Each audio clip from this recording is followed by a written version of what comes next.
What's going on, One Song Nation? Luxury here. And I'm Diallo, and we are so excited to share that we will be taping a live episode of our show at On Air Fest this November. We could not imagine One Song Live without you, our fans, so please join us on Wednesday, November 12th at KCRW in Santa Monica. For more information, please visit onairpresents.com or go to the link in our bios. Can't wait to see y'all there. Can I have some remedy? All I want is a remedy. What a mensch. I love freaking Chris Robinson.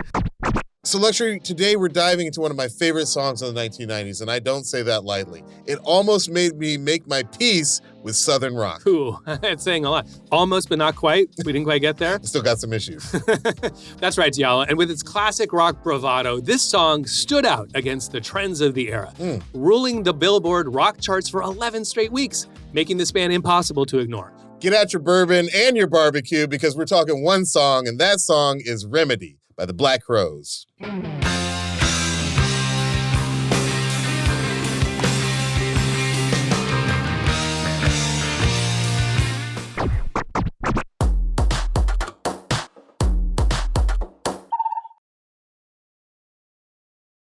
I'm actor, writer, director, and sometimes DJ Diallo Riddle.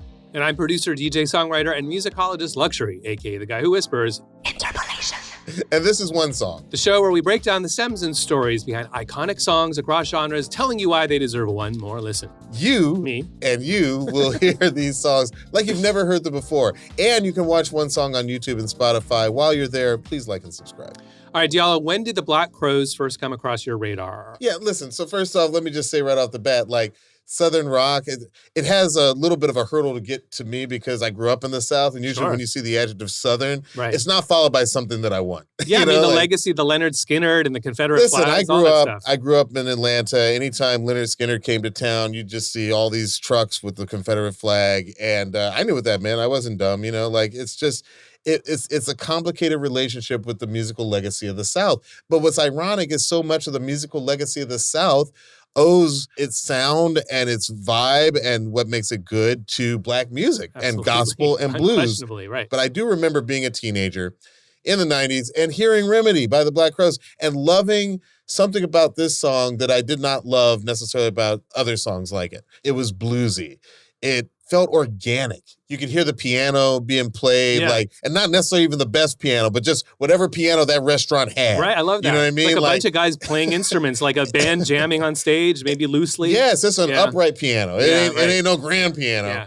Yeah. You know, the guitars sound good. The drums are like driving. Yeah. And it sounded like what I thought good, organic, guitar-driven music could sound like, should sound like. Right. It's so interesting you keep saying the word organic because that is a very like subjective word. And yet I, of course, understand what you mean. It Yeah. sounds very like authentic. It's authentic. Another tricky word to like narrow down and define. Sure. But I get it. I get what you're saying. Listen, this is a time when MTV is shoving a certain processed, it's like almost like a processed food. And I like certain hair metal bands, Yeah. but it's like processed food. This felt like a rich meal prepared by your grandmother. Right. This is 1989 when that first record comes out. Like to your point. Yeah, like so shake your moneymaker. You're right to point out that this is a kind of rock music that's a bit of an antidote to maybe what's become this Yes. heavy metal is on the radio. It's White Snake. It's Motley Crue. Some bands of whom we like, but it's a different type of rock and roll. It is a different type of rock and roll. It's very visually oriented. It's kind of coming off the glam rock. It's very like maybe fake sounding even. Well, I was going to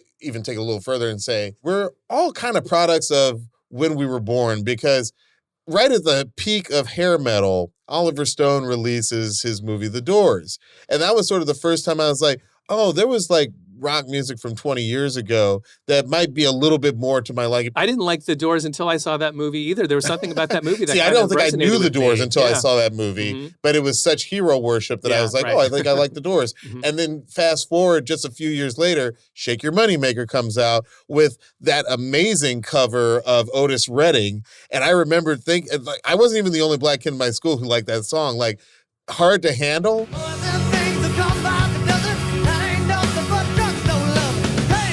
Let me light your candle, cause the mama, I'm sure all the hand and I just around. There's a lot going on in that song that I really, really like. Not the least of which is how the drums go boom, and then he's got like 3 or 4 bars of just him singing. I mean, that's up there with Jay-Z, like, allow me to reintroduce myself. My name is Ho. Like, anytime you can drop out all the music and the singer just holds your attention. Yeah. And then they bring back in the drums in a strong That's way. exciting. Like that shit works. Tension and release. It works. We love it. Shake Your Money Maker was a huge success as debut albums go. And there was a lot of pressure on the group to come back with something on their second album. To hear them say it, they delivered an album where the label didn't hear any hits, but that's okay because the label didn't hear any hits the first time. They had previously worked on their debut album with Rick Rubin, and Rick Rubin had so little faith in the album that they turned in that he actually didn't have his name on the first pressing. That's so crazy. And he later went back after sold, I think, 500,000 copies. He went back and put his name on. Also, one of the things I liked about this group as a kid was that it seemed like they had black people all around. And it just seemed like, even in their Remedy video, there are 2 black women in the video singing background on this song. So they seemed like they could be cool white guys. That's where I came in. How about you? When did you first come across the Black Listen, Crowes? let me just say that answer is so interesting to me, especially what you're saying about what in my mind might have been a little bit like heavy-handed associations. Like, I think when I first heard Hard to Handle, first of all, I didn't know that it was Otis Redding. Come by the dozen, that ain't nothing but drugstore loving. Pretty little thing, let me light your count, cause mama, I'm sure hard to handle now. I didn't either. I knew that it was old. It had that sound. Really? It sounded like an older song because of just the chord changes and the structure of it. Yeah. But also sonically, and it's important that we both saw videos of these guys first as an impression. Yeah. Because what they look like Thank you, really MTV. mattered. You have to remember, in 1989, the idea of 70s retro was really new. So Lenny new. Kravitz was one of the first. Give him credit for that. Yeah. But these guys came in with a similar idea of like bell bottoms and sort of Robert Plant, flowy, frilly, Totally. Stevie Nicks stuff. Yeah. We really hadn't seen that since it happened the first time. Right. And my reaction to seeing it was a little bit like, that happened the first time kind of recently. I don't think I need it again yet. I'm glad you bring up Lenny Kravitz because I definitely think there was a point in the early 90s where it was like a lot of groups were wearing their influences on their sleeves. So like Lenny Kravitz was the new Jimi Hendrix, and this group could have been considered maybe the new Rolling Stones, yeah. But I will say, in addition to the retroness of it all, there was one other thing that I think was going on here, which is I don't think I knew this group was from Atlanta, but maybe subconsciously they were relaying it to me because there was something authentically Southern and specifically like cool white Southern about this group. These didn't seem like the guys who were like being obnoxious, They seem like the kind of guys who you might run into in 5 Points, Atlanta. Or like... What is 5 Points? 5 Points, for those who don't know, is like sort of like the cool area around Emory University. Okay. It's like where you would go and like you'd go shopping for like the records. college town area. Yeah, it's like a little... It's like... It's Inman Park, and it's little 5 Points. And these are places where, like, for the lack of a better word, cool white kids would hang out. But these are communities are integrating and work like together. Yeah, you'd go hanging out together. You'd go record shopping at Wax and Facts. This is fascinating to me because you picked up on signifiers. I picked up on signifiers. To you, the signifiers, in other words, the sound, the recordings, outside of what the songs were maybe, you were picking up on signifiers that the band was sending out on purpose, what they wore, what they sound like. And so was I. But my reaction to it was the opposite of yours. To me, I was like, this feels appropriate-y, but not just like black music appropriate. That's in the mix, don't get me wrong. But it felt like, Led Zeppelin appropriate. It felt Rolling Stones, and I wasn't hearing enough in it that sounded new and original and interesting. Yeah. And you're picking up on similar signifiers that tell you that these guys are actually from this area and they're vouching, they sort of might vouching be for them. Cool. I'll tell you, the big cosign that comes across in this video, the big cosign are the 2 black women in the video. We're going to talk about them later. But I think that had a huge impact on my willingness to be like, oh, so those guys who did Hard to Handle, Mama, as we called it, now they got 2 black women in the video. In fact, let's play a little bit of that part of the song. These background singers, their names are Barbara Mitchell and Taj Artis. Let's give them their flowers. Taj Artis. I'm not sure how you pronounce your last name, Taj, but let's see that part of the video because this was very important to me as a young youth watching this video. Check this part out.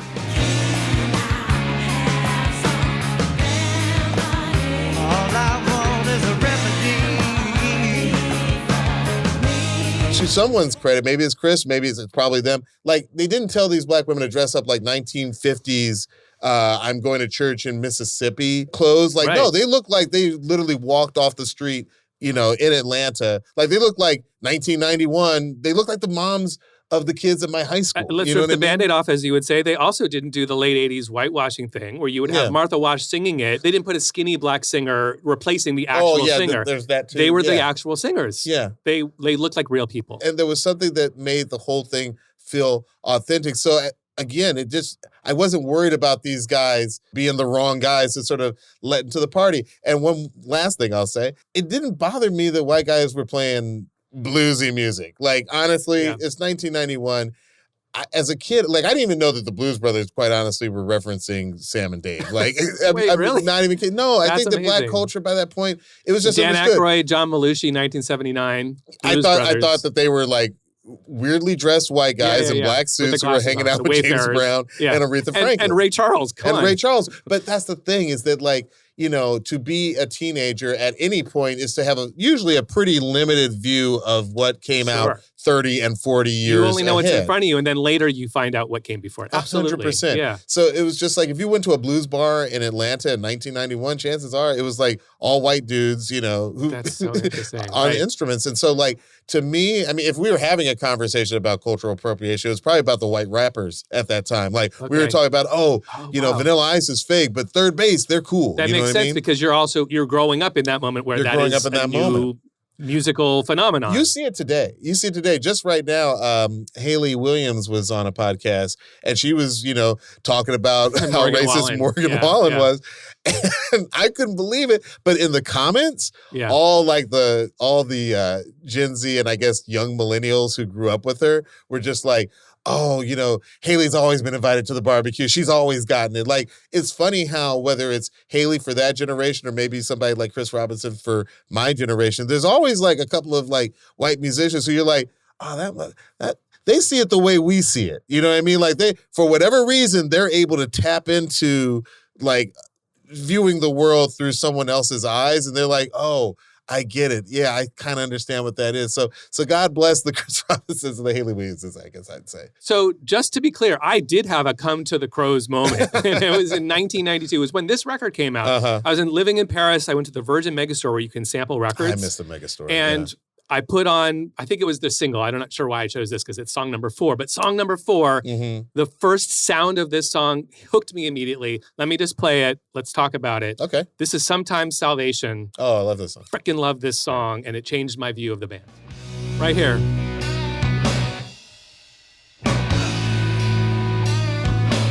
That silence. Yeah. And then the imperfections.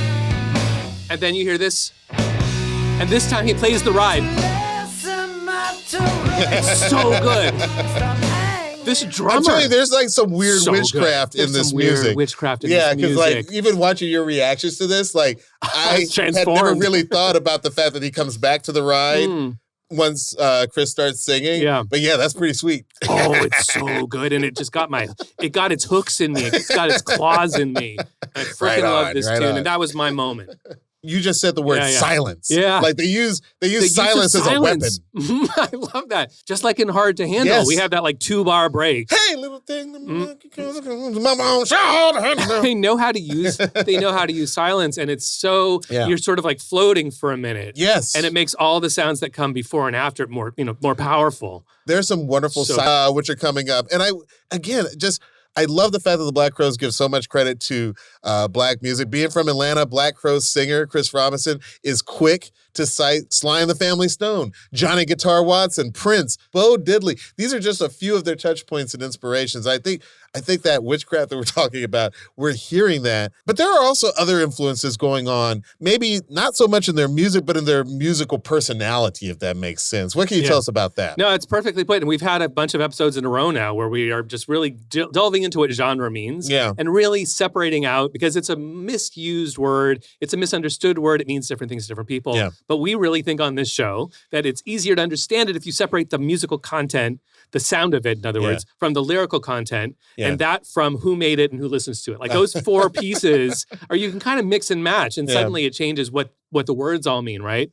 So in this case, what surprised me in doing my deep dive for this episode was like that there's a really strong LA hardcore and punk connection that Chris Robinson in particular talks about being a huge influence on him. And I was like, I didn't get it at first until I realized, oh, it's about the punk attitude and lyrics. It's about, there's a little bit of the music. It's like, you know, when I think of the Gun Club and X and the Blasters, there's all these like LA punk bands and a little bit the Cramps because they ended up moving to LA. There's a real kind of southern, swampy, bluesy vibe to it. And most of punk rock outside of that isn't very bluesy, but this particular LA strain was. And Chris Robinson cites that as being an influence. And it took me a minute to kind of place it all together because I was so hearing the Stones. I was so hearing the 70s British blues and the Guess Who and all that it kind of clicked for me when I heard that those two things were what the Black Crowes were really a marriage of. This is the Gun Club. This is Mother of Earth from their second record. This is from Miami. I'm going down the river of sadness. I'm going down the river of pain.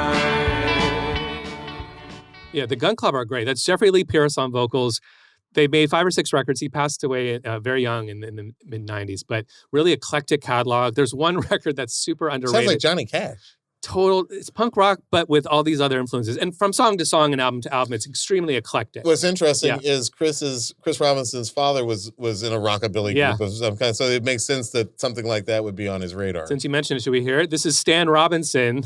This is Boom a Dip Dip from 1959, which was a Billboard 83, number 83. Boom a dip dip dip dip dip, boom a dip dip dip dip dip, boom a dip dip.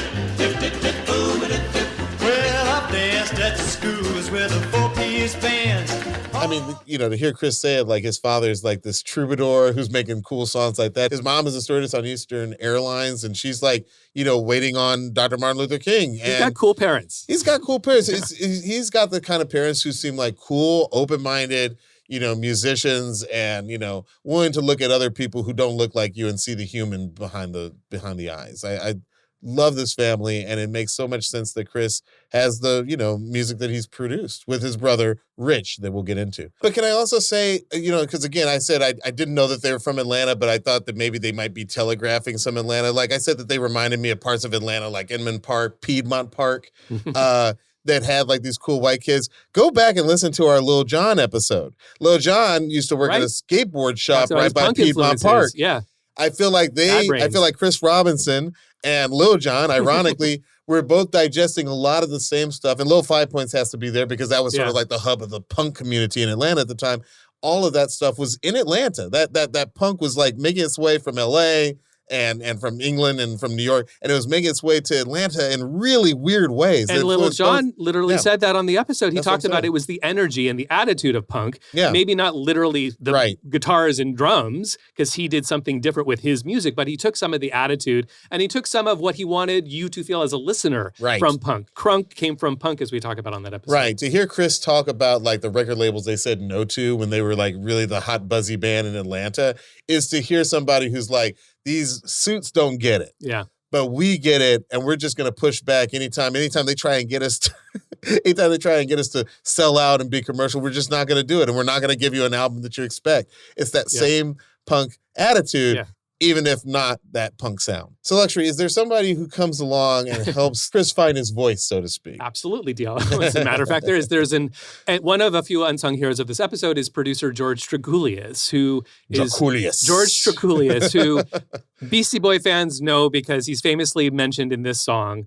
This is from B-Boy Bouillabaisse on Paul's Boutique. Sat across from my man reading El Diario, riding the train down from El Barrio. Listen. Went from the station to earn Julius. I brought a hot dog. George Julius. Now, who's George Strigoulias that he's getting these shout-outs from the Beastie Boys and playing this key role? This is what we wondered all these years. So George Strigoulias, when I first heard his name, I was like, who the hell is George Strigoulias? But then later I started seeing his name on the credits of Def American Records. So he met Rick Rubin at NYU. And Def Jam Records comes out of Rick Rubin's dorm room famously. But then he has this offshoot called Def American for not hip hop. Yeah. And I remember I used to work at this radio station, KUSF, in high school. And I used to see these Def American promos come in. I'm like, this is a cool label. They got Slayer. They had Masters of Reality. And then they had Black Crowes. And George Drakoulias actually signed Black Crowes, is credited for discovering them and signing them. He was the A&R for Def American Records. So Chris credits George Drakoulias for helping him find this other voice that he, I think, had in him with his Southern roots and background in Atlanta, which was, in addition to all the punk rock and Susie and the Banshees that he was loving, he also, to your point, grew up listening to Prince and the SOS Band and Sam and Dave and Sam Cooke and all this Black music and Stax Volt and just all the stuff that he had been listening to. He hadn't connected the dots necessarily that he too could sing like that. Yeah. And to George's credit, he brought that out. That it was already in Chris Robinson, but he hadn't necessarily tried it yet. Yeah. And he found his voice. He found the bluesy singer that he had turned out to be. And that authenticity clearly was in him, to your point. Like something happened in his Atlanta upbringing that made it not sound unnatural when he was started singing that way. Something clicked. What was one of the songs that George played for Chris that, he thought could be influential? So this is The Faces featuring Rod Stewart on vocals and Ronnie Wood on guitar. The song, Miss Judy's Farm, 1971. Yes, Judy, she was moody, but she never ever got her own way. Stewart I've never... is great. He's great. Rod Stewart is great. Rod's got an amazing Rod is voice. amazing. I mean, it's easy to forget because later in life in the 80s, he changes the sound and he starts to do standards. This man has a voice. Fight Me. Infatuation is an amazing song. Oh, I love that song. Young Hearts, Young Turks is the song. Young Hearts, Breathe Free Tonight, Time is on Your Side. That song gets me. Okay. But I love his voice. I love this music. I forget sometimes that I love the that Faces. you love Rod Stewart. Yeah. The Faces, by the way, I still get them confused with the Small Faces. That's just me. They are connected. I will say I never really drew the line between Rod Stewart specifically and the way Chris uses his voice. I can totally see it. Wow, Rick Rubin rears his head again. He's been a part of so many of the stories of artists that I love, and yet he's so problematic for me personally. Yeah. Like, I don't know, stop me if you've heard the story, but originally the group was called Mr. Crow's Garden. Okay. And No, I remember... the story. Yeah. Huh? I don't know the story. Apparently, Rick wanted them to change their name. I mean, he did want them. We know this. He wanted them to change their name. That's how they went from being Mr. Crow's Garden to the Black Crowes. But he originally wanted them to be named after Cobb County, which is C-O-B-B, like a Cobb salad. Sure. But he wanted them to spell it with a K. So they'd be the Cobb County Stop. Crows with a K. No, he didn't. KKK. That's insane. Rick, That's what the really hell, not bro? okay. Like, you... Wait, are you kidding me? That's Rick, insane. come on the show. Let's talk. Yeah. I think you need to talk. Yeah, he wanted them to be Bad the Cobb idea. County Crows. Bad I'm idea. really glad that they didn't. And I will even say, as a black kid growing up in Georgia who was so, had his black consciousness well intact, even the name the Black Crows was a little sus. It's a I was little gonna ask you suspicious. about that, by the way. Because they're Brer singing Rabbit blues and music. kind of like Southern Brer Rabbit and yeah. all that stuff. I think that I think they made it past all that because they were so cool and they seemed like they were so chill. And they were smart enough to not listen to Rick Rubin. Right. Yeah. and his terrible there's ideas. something on the nose about even the White Stripes and the Black Keys. Like, what is it about? We keep diving into the same well tell you. musically and nomically. The Black Keys are still on notice. That is way too close. It's like, oh, who are you going to go see tonight? The Black Keys. Oh. What? I never thought about that. Oh, you never thought about No, that? I never thought about thought the about first time I saw that name. I was That's like, not okay. So their first album, Shake Your Money Maker, blows up. She Talks to Angels was like a staple on rock radio.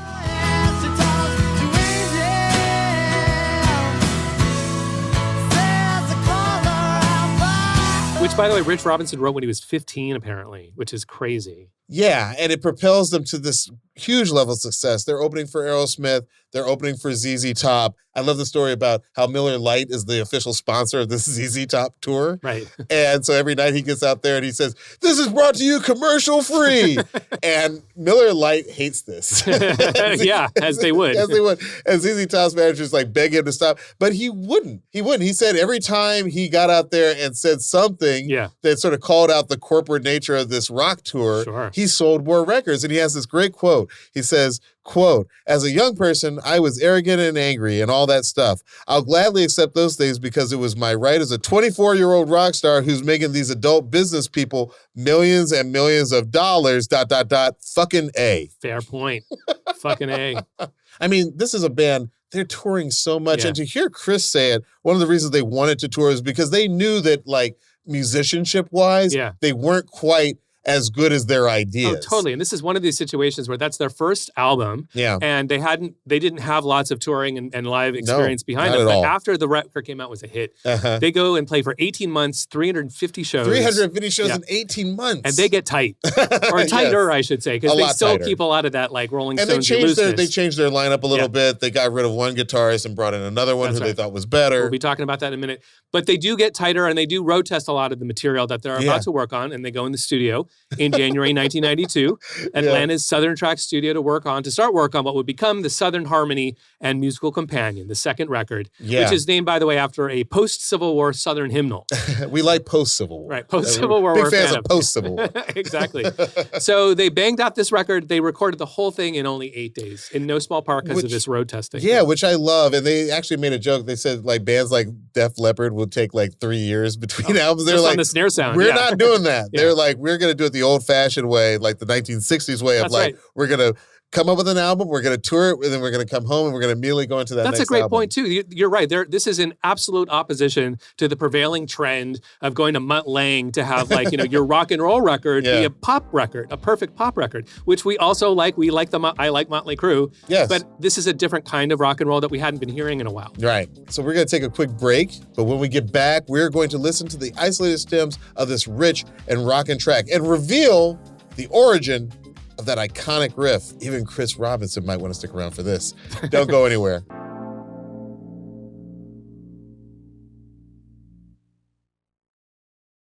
Welcome back to One Song. Let's get into the stems. Luxury.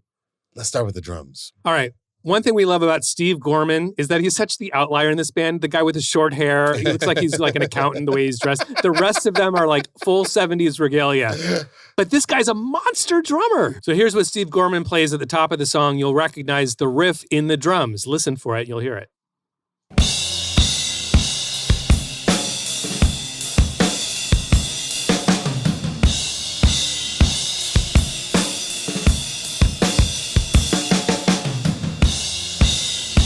And it hits hard, and it's so dry. I don't care love the if he sound of looks like this. an accountant. Yeah. I will get my taxes done there every year if that if that man can play the drums like that. It sounds so good. It sounds so good. I have a theory. Maybe where we've messed up is I've always thought that hip hop and dance music sounds good because it has electronic drums. Okay.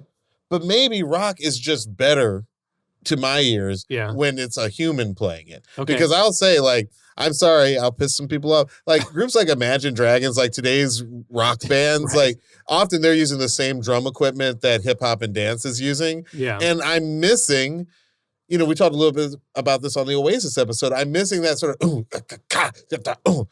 like I kind of need that. You need the size, or what is it? Is it too precise? Is that part of what you're Yes, getting in I modern think music? we talked about it's that. gridded out. It's Yes. Pro Tooled within an inch of its life. A human is not quantized, and like so Perfectly you feel put, the yeah. drums, and I think something like rock actually Yeah, you got to yeah. feel those drums. We talked a little bit about this on the Sylvester episode as Yes. well. There's a BPM fluctuation that Yeah. definitely happens on this song. This song is big time. roughly 80 to 81 BPM. Yeah, but it changes, like because like. Steve Gorman's kind Yeah. of playing the drums in real time and feeling it out in Well, I real even time. argue like when the riff comes in, the boom, boom, boom, ba dum, dun, dun, Yeah. dun, dun. Like as it goes into the verse, it kind of speeds up a little bit. But Yeah. whenever it gets to the fills, I guess Yeah. you'd have to call them, like it does seem to slow down a little bit just to punch through. There's something super interesting that you're referring to. So as I was going through this and breaking it down, one of the things is that even counting this off was Yeah. challenging to me. In my mind, I was like, this song, does it start as a pickup? In other words, 1 and 2 and 3, 4, 1, 2, Dun, 3. dun, dun, Let's dun, count dun, it dun, together. Tell me where you think the 1 is. Okay, where's the one? I love this. Okay, I'm going to play We're playing, where's here's- the one? We're going to take a moment. We're going to pause from the stems, find the 1 in the actual song. Here we go. Here we go. 3, 4, 1, 2, 1, 2, 1, 2, 3. I think it's 4. that, but that means that this is 2. 3, 4, 1, 2. So that pickup, 4. So that pickup comes Is in actually- like halfway. It's like Yeah.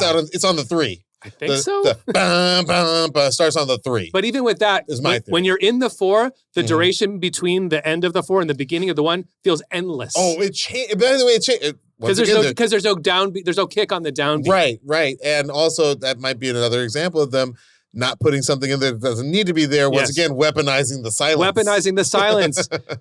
Let's listen again and notice how there's no downbeat on the one. I think that's what's causing it. It's a one drop, right? Like from reggae almost. Except just totally. literally no kick drum makes you float in space. Listen for it here. 1, 2, 3, 4. 1, 2, 1. There's a one there. That one. Two. Yeah. That one. There's no drum on the one. You're totally right. It's very vague and floaty in a really wonderful way. It's fun, though, that they play with that. And I think a lot of that's intuitive. From my understanding of their songwriting process, Rich and Chris together are writing a lot of this song without a lot of necessarily theoretical musical knowledge. We'll get into that a little bit more when we get into the guitar. But that's part of, I think, why the song is wonderfully like unique sounding. Because they didn't like overly study at Berklee School of Music to make this music. No, not at all. Yeah. The siblings have a shorthand. They have a shorthand for songwriting. Yeah. So another thing to point out, I'm going to play for you the verse beat. And one thing that's interesting you'll notice is that he reverses what's typical in that the verse is not played with a hi-hat, it's the ride. And then in the chorus, he reverses it. So the chorus is actually the hi-hat and not the ride. So this is the verse, even though it sounds like it might be a chorus.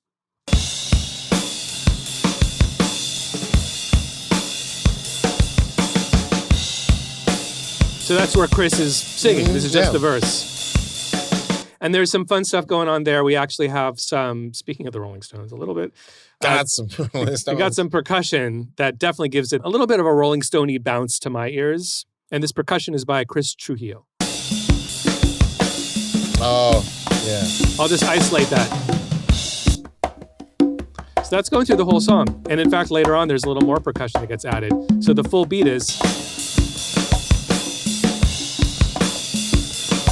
Which is love that. Very incredible. Congas. It's totally congas. That's the right way to say it. I just learned today the correct pronunciation.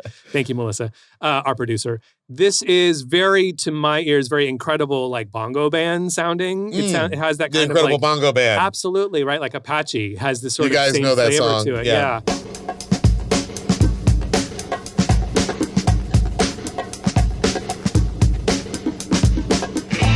What's going on with the bass here? Johnny Colt on bass. Johnny Colt, I gotta say, having gone through some of their old interviews, Colt is a pretty funny guy. Okay. he's a very funny guy. Yeah. I want to hang out with these guys in general. Dude, They I'm seem serious. fun. Shoot, I mean, say no more. I definitely want to go hang out with them. I think he lives in Topanga. We should just go over to his house. But what is Colt doing on this record? Colt's laying it down. I'm going to play you one of my favorite moments. This is coming in at the verse. So I'll play you Johnny Colt's bass, and then I'll bring in some other stuff. Okay, great. Just rhythmic. Let's bring those beats back.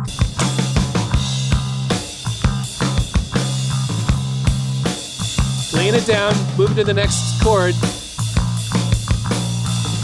Yeah. He's laying it doing down. his job. He's doing his job. Well, you know, he also plays the riff. Like, you know, he's not crazy. This thing's fun to play.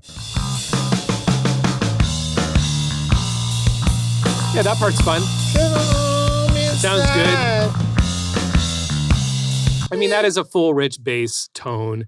George Tracoulias knows what he's doing. Brendan O'Brien, who mixed this record, we talked about him on our Jane's Addiction record. You've got some of the best here making this sound super good. I love it. And that's a nice contrast with how much fun they're having and the tempo sort of moving around. And when we get into the guitars, you'll really hear, again, the undeniable Rolling Stones parallel is really there with the interplay, but all of this to say that the bass is really locking it in. It's part of what's making it really locked in. There's a stability there that you need to have fun with some of the rest of the stuff. All right, now we come to the guitars. There's a lot going on with the guitars. In fact, this song has 2 guitars. It does have 2 guitar players. And the origin of that iconic riff that starts the song is actually an earlier Black Crowes song. It was a B-side. And they used to play it as a sprawling 14-minute opus. But when they came in to record the second record, they're like, we like this, but we don't need all 14 minutes of it.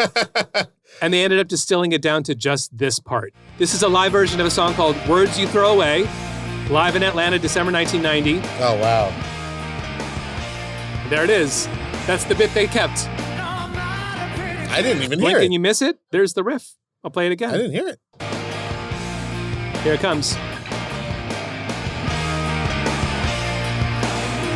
Those 3 notes. I heard it. You know, to our point when we were like, let's find the 1. Yeah. Because it didn't come in like on the 3. It actually comes in on the 4 on that one, I would argue. Like, it came in a different part of the measure. da, da. It's like it's in that little floating zone before the one hits. It's in a weirder zone. It's like it's not quite where it goes. It's kind of on the downbeat. A little bit. Da, da. Let's listen again. Let's listen one more time. Am I crazy? Oh, you know what It's it a is? different You know what rhythm, it is? though. You're it right. It comes in on the 1 now, Yeah. as opposed to the 3. And so that's what threw me completely off. That's really, I'm so glad you found that. I would have never figured that out. Yeah, on this 14-minute sprawling song, they're like, well, let's just take the best part of that, and it ended up being that 3 notes. I'm just, my time is limited, so I don't often listen to 14-minute concert live versions. Sure. But I'm so glad that you Nor knew are that. you obligated to. 2 guitar players, Rich Robinson and Mark Ford. We're going to start with Rich. Mm-hmm. And they're doing a little interplay, kind of like what Ronnie Wood and Keith Richards would be doing. Yeah, so yeah. let's start with what Rich Robinson plays. So that's Rich. Just doing a little suspended. And on top of that, his cohort, Mark Ford, who joined for this record, replacing, by the way, you actually heard the previous guitar player, Jeff Cease, who got fired from the band. Yeah. But he is who we heard playing the original riff, by the way, in the Yeah, earlier yeah. version. But this is Mark Ford, who replaced him. He was former guitarist for Burning Tree. And for the record, they said they only replaced Cease with Ford because they said that, like, you know, Cease was maybe a little bit limited in Yeah. his abilities, whereas Ford was like this guy who's going to come in and make them all better musicians. As demonstrated by what we're about to hear, which is him playing the part on top of that, and then I'll play them together. So I'll put Rich back now, and it sounds like this together.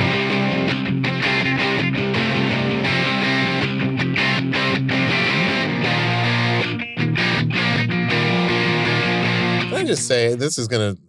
Rich Robinson, I want no shade. I love what you and your brother concocted, but I can hear what Mark Ford is doing. I can hear the more dialed in musicianship in there. It's very subtle, but some of the But I hear choices it. are slightly more next yeah, level, it's like speak. confidence. Yeah. It's the it's the confidence that I had when I used to go to Six Flags and ask a girl for her number. I used to be really good at these things. Don't do it now for many reasons. No, nowadays it'd be officer, he's there. No, but like seriously, like I like a good confident strum. Sure. And that's what I hear when I hear Mark Ford. Yeah. No, I'm so glad you said, I mean, part of the like 2 guitar interplay thing, because it is a thing. You see it in the Stones with Keith and Ron. You obviously see it in Guns N' Roses with Slash and Izzy originally. And actually, at the time that Mark Ford joined the Black Crowes, he was also offered a spot in Guns N' Roses. Oh, wow. But the difference was that in Guns N' Roses, he'd be replacing Izzy, which would mean that Slash is the main dude. Yeah. So Slash would be playing the sort of more interesting parts. But in the Black Crowes, he could get to be kind of Slash, as it were. So Mark was able to sort of be more of the lead. Sure. And they both talk about this in interviews. This is no shade. Yeah. But Rich is primarily songwriter and rhythm guitar. Yeah. He plays solos over time. He gets better, more accomplished. In this moment, Mark is there to sort of be the more accomplished musician and to bring some of that Slash type stuff. I don't feel so bad about my earlier comments now because it sounds like everybody in the group sort of knows that like Mark he's here for a reason. And I think he earns his freaking paycheck on this song. Are they doing anything else differently? Yeah, one interesting difference between them is that Mark Ford generally uses standard tuning. And on this song, he's playing standard tuning. And by contrast, Rich Robinson is playing what's called open tuning. It's an open G tuning. And I'll explain what that is. I'll even show you on the guitar here. Amazing. So what he does is he tunes what's usually an E string, the lowest string, down. And in fact, the lowest 2 strings are tuned down 1 whole step, and the top string is tuned down 1 whole step. And the reason why that matters is when I'm about to strum it with nothing fretted. My fingers on my left hand are not holding down anything on the guitar. And you just hear that's an open G chord. Open G. Which means that anyone easily, you can use... This is helpful when you're using Even like when you're using a complete idiot in the studio and you're like, hey, play open G. It's like, I can do that. Exactly. And it means for slide guitar, you can play slide guitar and kind of move things up and down with a slide. It's just another thing in your arsenal as a guitar player. I might need a slide guitar because Yeah. you were trying to teach me how to play some stuff earlier. Yeah. And it's hard for me to keep my finger straight. So, but with a slide, I could just pull that thing down, right? And But it'd always listen, be straight. Absolutely right. And if you at home get out your guitar, if it's been in the corner gathering dust because you're not Finish a guitar listening to player, the show, but after that. there is a subset of One Song Nation listeners who own guitars but don't play guitars. So grab that guitar, tune it down to open G, and you can play this song because it's simply you put your fingers on this fret. I'm on the 10th fret, and you go 10th, 9th, 5th fret, and then you go 8th, 7th, 3rd fret. Woo! And that's the riff. And by the way, I could just picture a young Rich Robinson who's still, he's a songwriter and his brother is older than him, and the two of them are writing all these songs together. This is, first of all, super fun to play. Yeah. Second of all, not unimportantly, it's what Keith Richards and Ry Cooder and a lot of his heroes are doing, these open strings. But when I put this together to like get it ready for the show, I lost an hour of my life just having a blast with like anything you do sounds good. It's super fun. All right, I gotta hear the guitar solo because even though I don't play guitar, I love it. Can we hear a little bit of that? All right, so here's the solo. This comes right before the final breakdown. We get this wonderful solo from Mark Ford.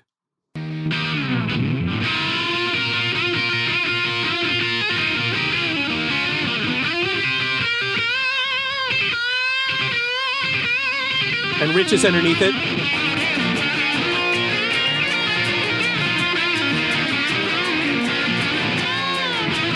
That solo guitar is so great. It's so great. It's so great. It's Steppenwolf. It's That's so- what I heard. I heard Steppenwolf, which I only Yeah. knew because Steppenwolf was very popular in commercials Yeah. around this time. Like I feel like I like to dream and Born to Be I love Wild. Born to Be like I Wild. feel That is like a that song. level of guitar play. And again, back to Lenny Kravitz, that stuff was actually getting back into the cultural bloodstream. And this would have been like. But this is right such a in that bluesy pocket. solo. That is pure pentatonic scale blues. Yeah. Not 101 as in basic, but in a sense, this is a guitar solo that an early learner of guitar can play because pentatonic is the first scale that you learn. Is it really called pentatonic? Yeah, because there's 5 notes in it. And he's adding some blue notes. There's technically No wonder six people notes in thought this was. No wonder Satanic Panic because pentagons, pentatonic. the devil's music, the black keys, if you will. Watch it. But can I just say that when that guitar solo finished, Yeah. I immediately started like doing piano, air piano. Oh, yeah. Because I heard the piano coming in. Now, what can you tell me about the piano? Is it a Rhodes? I need to know. This is possibly my favorite part of the entire song. With the Okay. Oh, my God. I love this part. Hope I can deliver on what it is you're teeing up You here. better get your facts straight. What is the piano? Is this a Rhodes? This is another recent addition to the band, Eddie Harsh, and he is playing not a Rhodes, but its close cousin. Eddie Harsh. What a freaking fantastic name that is. He's playing the Eddie Whirly. Harsh. He's playing the The Whirly. Wurlitzer, which sounds similar to a Rhodes. It's a little harder sounding. It's less watery. And maybe most famous in my mind, I always think of it being the Supertramp instrument. So when you think of any Supertramp, the logical song, he's playing the Okay. Whirly very famously. Joyfully, oh, playfully watching me. But then they send me away. Love the Logical song. But Yeah. I'll tell you, what the Whirly doing on the Logical song is not what it's doing on Remedy. So can you please lay it down, brother? That solo, Whirly wonderfulness.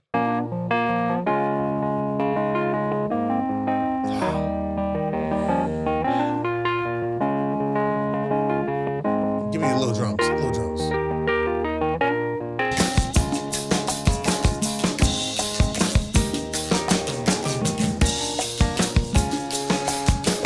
Woo. Is that the bass you just brought in? Was that the bass? Give it to us, Harsh. That's some Give it to bluesy- us, Eddie that's- Harsh. That's some boogie woogie in there. I heard, well, I was reminded of like the Charlie Brown cartoons for a little bit. I don't even know why. Like, Yeah. like it was like Charlie Brown like grew up, man. Because Charlie Brown is he boogie sees woogie. some things. That's boogie woogie piano on that Charlie Brown stuff. It's so good. Mhm. I could just listen to that all day, just like cruise around LA with like the top down, just like. And And this is another connection to both the Rolling Stones, who famously had Ian Stewart, one of the founding members of the band, but they kind of backburnered him because he didn't look the part. Unfortunately, poor guy. But he was in the band and he played Rhodes and piano and all the sort of keyboard parts, and also Billy Preston and the Beatles. These are kind of members of those bands that you often forget weren't in the bands officially, but you Billy hear Preston, them on George, so many songs on them.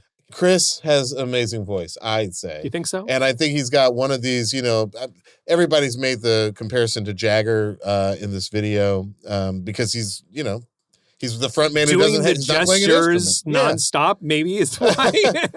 While singing in a band that sounds like the Rolling Stones. I wonder Let why. him do it, because to me, like, there's not just Jagger. There's Velvet Underground. There's like, to me, he just looks like, rock god. So like, let's give him his credit, and he's earned it because this is an Skinny incredibly rock, dude. fun song to listen to from a vocal perspective. Great lyrics. Can start us off with the verse. Baby, baby, why can't you sit still? Who killed that bird out on your windowsill? Look at that. We'll see. Oh, you Minor the third, reason minor that third. he broke his back. He's just living in that blue note. Then we get to the chorus. Yeah. And even though we've been calling them the background vocals, they actually kind of sing the chorus. Right? And then Chris sings backup for them. Arguably, they are not backup singers in this chorus. Arguably, they're singing the chorus. He's Kinda. their backup, which once again, what a mensch. I love freaking Chris Robinson. Let's hear the chorus. Can I have some remedy? All I want is a remedy. He's louder, though. For all of the things ever me. Can I just say, I think the difference between, because I have issues with, a lot of Rolling Stones stuff, Brown Sugar, notorious, right? What I like about this is that he's like, yeah, he may be higher in the vocals. It makes sense. It's 1992 and, we're not, we still need the star of the song as the star. But it's almost like he was like, hey, let the black ladies go to the forefront and I'll sing back up for them. This is not Brown Sugar. You know what I mean? Totally. Like this is him letting Atlanta and letting, Barbara and Taj sing their part at the forefront. Barbara and Taj, unsung heroes, man. I think that they are probably one of the things that made me connect with the song that was being played on MTV with a lot of other songs that I don't remember or don't particularly care for. Yeah. But like this one, I was like, You weren't a this is Warrant good. fan? No Whitesnake for you? But this was good because this is like, this is at a time when like In Vogue is starting to get their songs played on MTV. Yeah. So for me, this is just one more song with like, black women on the chorus. But it's got these cool white guys like playing instruments, in the background. So I love it. I love this song. I love this energy. So let's give some flowers to Barbara and Taj. Just so you guys can know, these people had careers too. Barbara was a member of the R&B group High Energy with her sister Vanessa Mitchell, and they had some success with a song called You Can't Turn Me Off. Can't turn me off. Not in the middle of turning me on. Song peaked at number 2 on the R&B charts and number 12 on the U.S. charts. And Barbara would go on to do duets with the likes of Smokey Robinson. Taj, meanwhile, continued to record secular and gospel music, including with acts such as Third Day and Philip Bailey from Earth, Wind & Fire. She also sang solo at the 1996 Olympics in Atlanta and performed with Michael Jackson. So these wonderful singers, thank you. Thank you, because without you, I may not have really noticed this song in quite the same way. But it just goes to show that sometimes a good collaboration can bring more people into the musical fold. Okay, so now that we've heard the song, Luxury, what can you tell us about The Splits? Even Steven, my friend, but only between the brothers. 50-50, Richard S. Robinson and Christopher Mark Robinson. 50-50. It makes a lot of 50-50. sense. Yeah, they They're wrote the not the songs. Gallagher brothers. They're not the Davis. They're a little bit They're the not the Gallagher Davies brothers. Well, listen, to hear some of the other band members talk about it, Yeah. these guys are literally like throwing stuff at each other in the what studio, I'm saying. getting into fist fights. It's a little bit It's in hard there. to be around somebody who you consider your brother in a Right. creative space. There have definitely been some throwdowns between me and Bashir, not physical, Yeah. but emotionally jarring. Why haven't and we people had have left the room. throwdowns? We have not had enough throwdowns. We have not had enough throwdowns, Let's but we're not that manufacture good one yet. We're for just not clicks. that good yet. Let's manufacture one for clicks right now.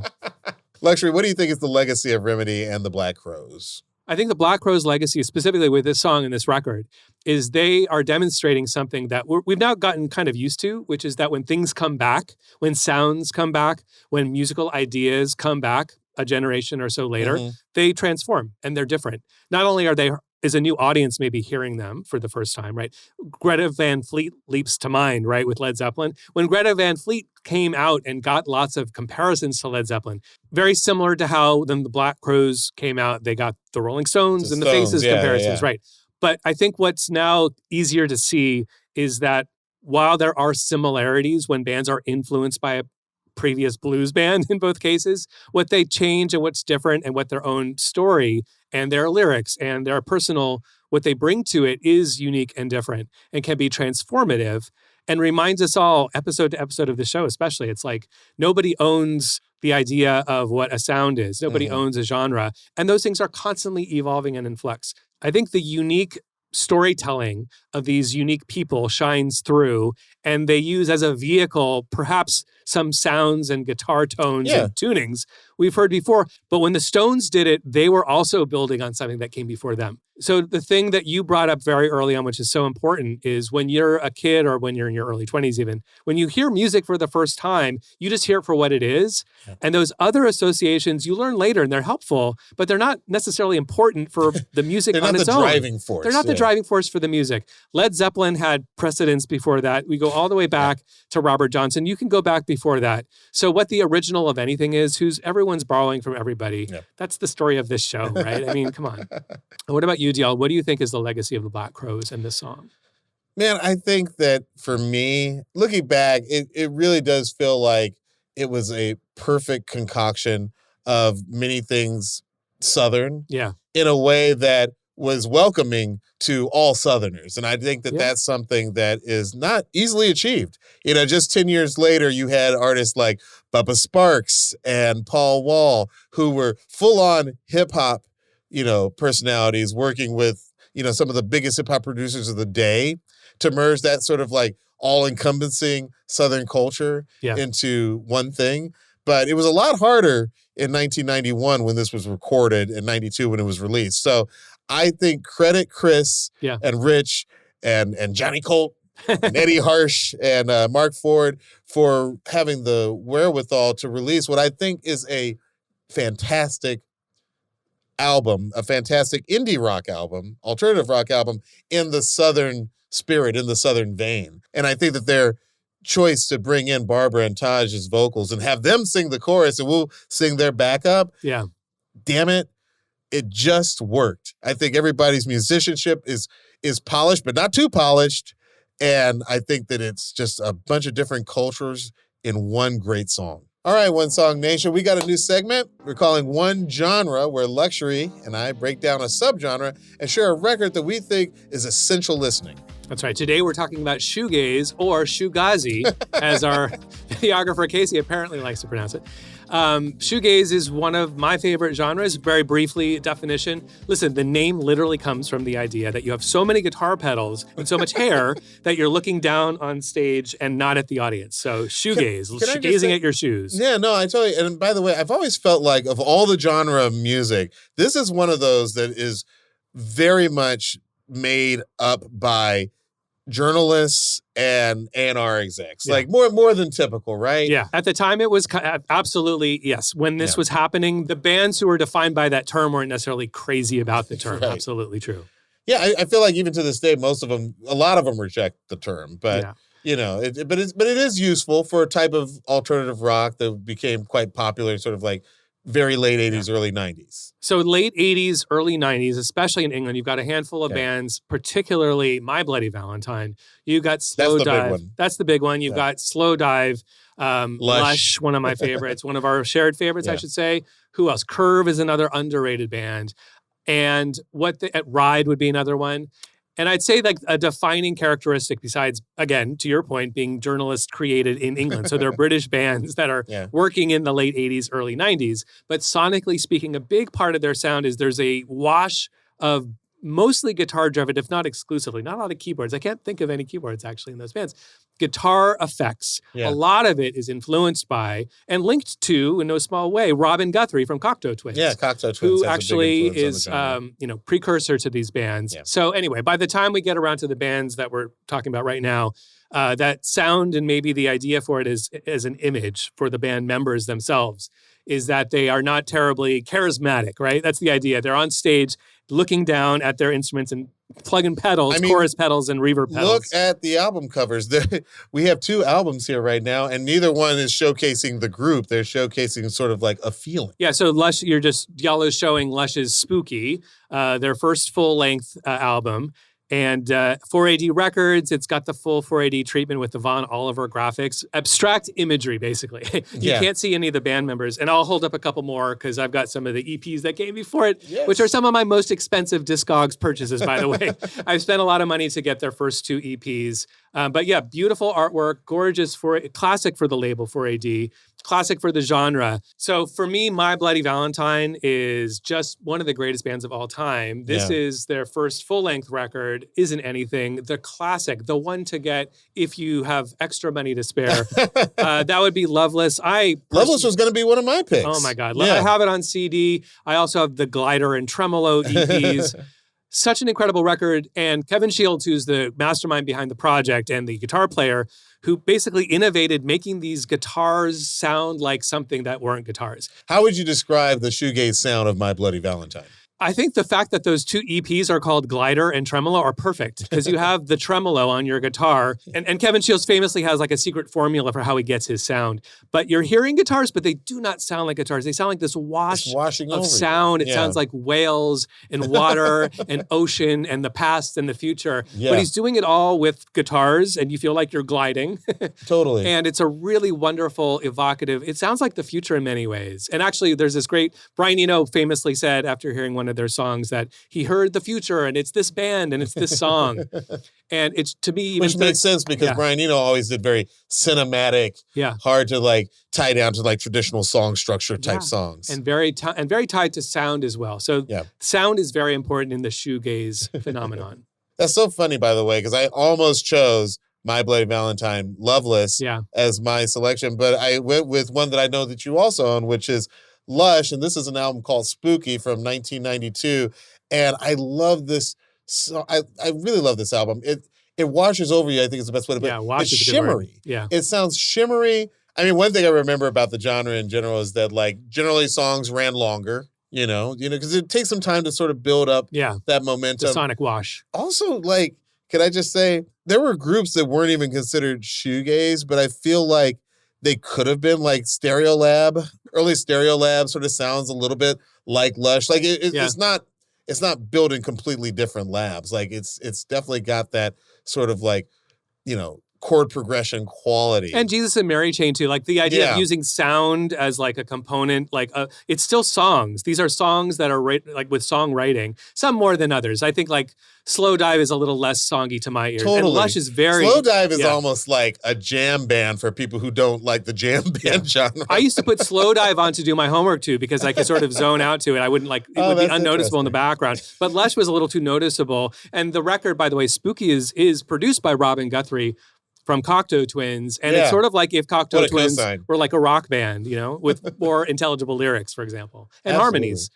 Done by 2 different people. And by the way, this genre didn't just go away one day when more popular genres come in. I mean, like there is an argument that like when Britpop explodes in England, all of a sudden the new groups start chasing that and they start moving away from shoegaze. But I would argue that even groups like the Deftones are kind of doing 10 years later a sort of shoegaze sound, that's a cool connection. I like that. If you go back and listen to their Pony album and you think about, Change or songs like that, there's a shoegaze quality to how those songs wash. And you're making me realize, too, that going back even further, I mentioned Jesus and Mary Chain. They were just doing a Phil Spector wall of sound. The wall of sound idea, it really is a wall of sound, but sort of modernized in a British sensibility, maybe. And again, not tied down to like, oh, this song's been going on for 3 minutes and 20 seconds. We got to end it. Turn it off. There's no time. And by the way, one of my number one on Discogs right now, like on my wish list, is Gala by Lush, which is their compilation of all their early singles. Even though I have those singles on the specific EPs, I do kind of want Gala. Anyway, if anybody out there wants to go to my Discogs wish list, we can be friends. We can meet each other through Discogs. I got to say, when I went to find Lush, I had a hard time locating them. I feel like Lush and some of these shoegaze bands have been kind of forgotten. A lot of the records were out of print until recently. Yes. Yeah, absolutely. So I do feel like exactly when you're looking for something that's out of print, Discogs is your friend Yeah. because you got to figure out, okay, where am I going to find this thing and in what format is going to have the song that I'm looking for. So I'm glad that we were both talking about this genre that might have been overlooked by people who are maybe slightly younger than us, God forbid.